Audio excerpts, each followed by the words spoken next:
কেমন হয় যদি আপনার গাড়িটাই আপনার একটা ব্যবসা প্রতিষ্ঠান হয়ে যায়, আপনি যদি আপনার গাড়িটাকে ব্যবহার করেই একটা উদ্যোগ সফল করে ফেলতে পারেন, কেমন লাগবে ভেবে দেখেছেন?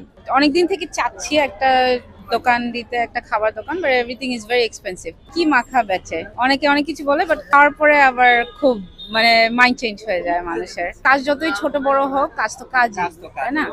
আপনি যে একটা কিছু রান্না করে কাউকে খাওয়ান, যখন হ্যাঁ, বলে যে খুবই মজা জিনিসটা, ও রাইট, মাই গড, এটা কি, এটা করা যায়, এটা জানতে খুব খুশি লাগে, তাই না? ফ্যামিলি সাপোর্ট একটা মেয়েকে প্রচুর প্রয়োজন। ওটা না হলে আসলে আমরা কিছুই করতে পারি না।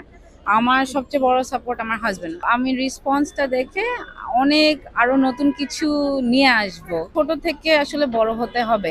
একটা বিজনেস ছোট থেকে বড়, অনলি যারা অনেক বড় থেকে শুরু করে তাদের অলরেডি অনেক কিছু আছে, আমার অনেক কিছু নেই। সো ছোট থেকে বড় হতে হবে।